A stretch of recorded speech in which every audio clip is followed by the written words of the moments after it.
اعوذ باللہ من الشیطان الرجیم بسم اللہ الرحمن الرحیم۔ ناظرین، اللہ پاک آپ سب کو اپنی حفظ و امان میں رکھے، آپ ہمیشہ خوش رہیے، مسکراتے رہیے۔ ایک جوتے پالش کرنے والے کو اللہ تعالیٰ کی ذات کا قرب حاصل ہو گیا، تو کسی نے کہا کہ بابا جی آپ تو جوتے پالش کیا کرتے تھے، آپ کو اللہ تعالیٰ کی ذات کا قرب کیسے حاصل ہو گیا؟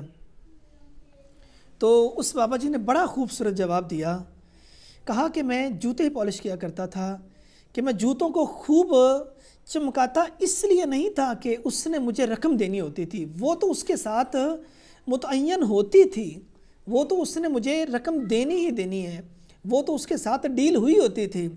لیکن میں جب کبھی بھی کسی کا جوتا پالش کرتا اور میں اس کو خوب اس لیے چمکاتا تھا کہ جس نبی کا کلمہ پڑھنے والا میں ہوں اور یہ شخص بھی اسی نبی کا کلمہ پڑھنے والا ہے، جس نبی پہ میری نظر لگی ہوئی ہے، بروز قیامت وہ میری شفاعت کریں گے، یہ بھی اسی کا امتی ہے۔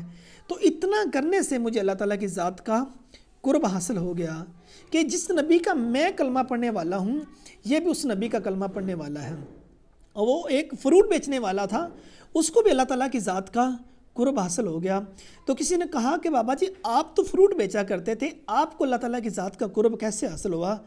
تو اس اللہ والے نے بڑی خوبصورت بات دی، اس نے کہا جب کبھی بھی مجھ سے کوئی فروٹ لینے کے لیے آتا تھا میں ایک ایک خوبصورت دانہ اس کو دیکھ کے دیا کرتا تھا کہ رقم تو میں نے اس سے لینی ہوتی تھی، رقم کی ڈیل اس کے ساتھ ہوئی ہوتی تھی، اور میں ہر ایک دانہ اس کو خوبصورت یہ کہہ کے دیا کرتا تھا کہ جس نبی کا میں کلمہ پڑھنے والا ہوں، جس نبی پہ میری نظر لگی ہوئی بروز قیامت وہ میری شفاعت کریں گے، یہ اس کے امتیوں نے کھانا ہے۔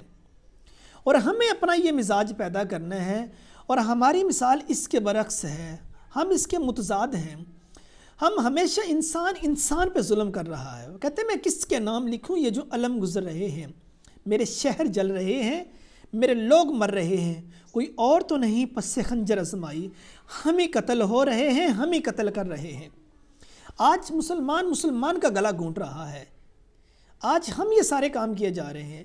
ضروری نہیں کہ صرف مطلب کہ کسی خاص اشخاص ہوں جن کو اللہ تعالیٰ کا قرب حاصل ہو، میں ان چیزوں کی نفی نہیں کرتا، عبادات میں اللہ تعالیٰ کا قرب حاصل ہوتا ہے، ایک نیک نیتی سے بھی اللہ تعالیٰ کا قرب حاصل ہو جاتا ہے۔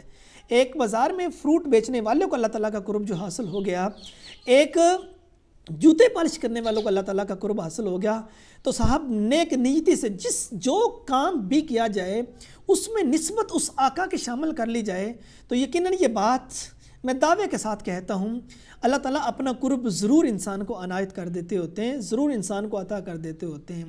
اپنی نسبت اس ذات کے ساتھ ملائیے، کبھی کام میں ڈنڈی نہ کیجیے، کوئی بے ایمانی کا سفر نہ کیا جائے۔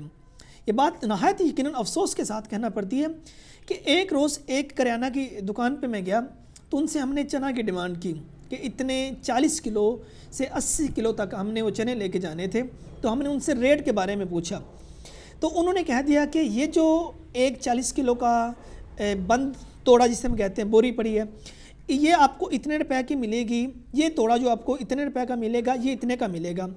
تو میں نے ان سے اصرار کیا تو میں نے کہہ دیا کہ یہ بھی چنے ہیں، یہ بھی چنے ہیں، یہ بھی چنے ہیں، اس کی قیمت میں اس قدر اونچ نیچ کیوں ہے، اتار چڑھاؤ کیوں ہے؟ تو وہ کہنے لگا یہ جو چنے اس کے اندر پتھر ہیں، روڑ ہیں، اس لیے اس کی قیمت کم ہے، اور یہ جو چنے ہیں یہ صاف ہیں اس لیے اس کی قیمت زیادہ۔ میں نے کہا لوگ روڑ کیوں اس کے اندر ڈالتے ہیں؟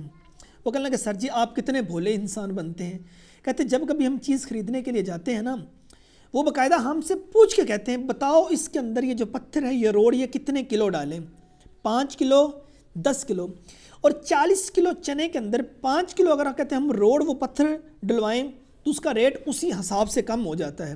کہتے ہیں لوگ خود اس کے اندر یہ روڑ ڈلوا کے لاتے ہیں، اور دیکھیے اس قدر ایسے ہم لوگ بن چکے ہیں، اس قدر احساسات جو ہمارے ہیں وہ ڈیڈ ہو چکے ہیں۔ وہ اللہ والے بھی تھے جن کو جوتا پالش کرنے سے متعلق اللہ تعالیٰ کا قرب حاصل ہو جاتا تھا، جن کو فروٹ بیچنے سے اللہ تعالیٰ کا قرب حاصل ہو جاتا تھا۔ اور آج کی دنیا میں دیکھا جائے، آج کی بزم میں دیکھا جائے، بازار میں فروٹ خریدنے کے لیے چلے جائیے گا اور ان سے کہہ دیجیے گا 2 کلو امرود تول دیں، اور آپ نے امرود تولنے والے کی جانب نہیں دیکھنا، اور آپ نے صرف ایک سائڈ پہ دیکھتے رہنا، اس کا پکا ایمان بے ایمانی پہ ہوگا۔ گھر میں جا کے دیکھو گے پہلے نمبر پہ تو وزن پورا نہیں ہوگا، اگر وزن پورا ہوا بھی تو اس میں کچھ 4-5 دانے ضرور خراب نکلیں گے، تو پھر انسان کس منہ سے کہے؟ کہتے ہیں کیا کسی شاعر نے خوب کہا تھا کہ جب میں کہتا ہوں الہی میرا احوال دیکھ تو حکم ہوتا ہے اپنا نامہ اعمال دیکھ. تو ہمیں اپنے نامہ اعمال دیکھنے ہیں. اچھائی نہیں کر سکتے تو برائی بھی تو نہ کریں. خالص سودا نہیں بیچ سکتے تو جو خراب سودا ہے وہ بھی تو نہ بیچیں. کسی کے ساتھ اچھا نہیں کر سکتے برا بھی تو نہ کریں. ہمیں اپنا مزاج مختلف بنانا ہے. بڑے لوگوں کی بڑی باتیں ہوتی ہیں. اور بڑے لوگ کیسے بنتے ہیں؟ انما الاعمال بالنیات. اعمال کا دار و مدار نیتوں پر ہوتا ہے.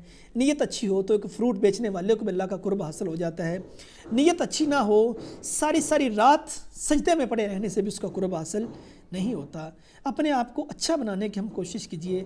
اللہ پاک ہم سب پہ اپنا خصوصی کرم فرمائے اور ہمیں اپنا ایک پسند والا بندہ بنائے اور ہمیں اس رستے پر چلائے جس رستے پر اس نے انعام کیا اور نہ کہ ان رستوں پر چلائے جس پر وہ مالک ناراض ہوا. اللہ پاک ہم سب کا حامی ناصر ہو. السلام علیکم ورحمۃ اللہ وبرکاتہ.